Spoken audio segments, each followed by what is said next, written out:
This is TWiT. $65 billion for broadband in this. This is a happy story. Good job, Leo. Good job. Found one. You know who's really happy? Comcast, AT&T, Verizon. All the ISPs that are never going to, make any of the internet speeds remotely better in any rural area. But guess where that money's going? Yeah. Starlink.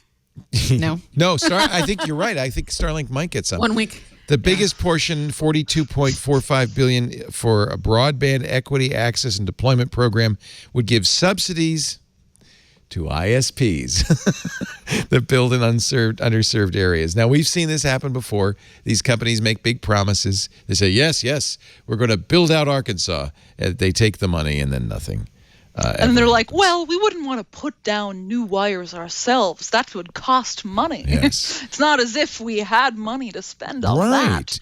Our executives are getting a lot of this. What about their children? How are they going to have millions of dollars to inherit? Think of the children. Think of the children. Think of the children. Another $14.2 billion does go to a affordable connectivity fund. It was $50 per people living more than two. By the way, how poor do you have to be to live 200% under the poverty line? But for people living 200% of the poverty line, they were getting a $50 subsidy because kids are going to school now. This is how you stay up on current events. Internet is increasingly something everybody needs. It's a basic need. So $50. It is a basic need even for adults to be able to find jobs. So that emergency broadband benefits program is running out. That $50 is going away. So now, thanks to the infrastructure bill, we're going to give them $30. So, find the 20 somewhere, even if you're 200% under the poverty line. $2 billion for broadband grants and loans distributed by the Department of Agriculture. $2 billion for tribal broadband connectivity. $1 billion for middle mile network grants. All I can see is the CEOs of AT&T, Verizon, and Comcast going, excellent. $600 million for private activity bonds. I hope some of this goes to doing what we really do need to do, which is make sure that internet access is available and affordable all over the country. I think that's... And I hope so too, the internet access that is available and affordable is decent. It's really criminal the amount...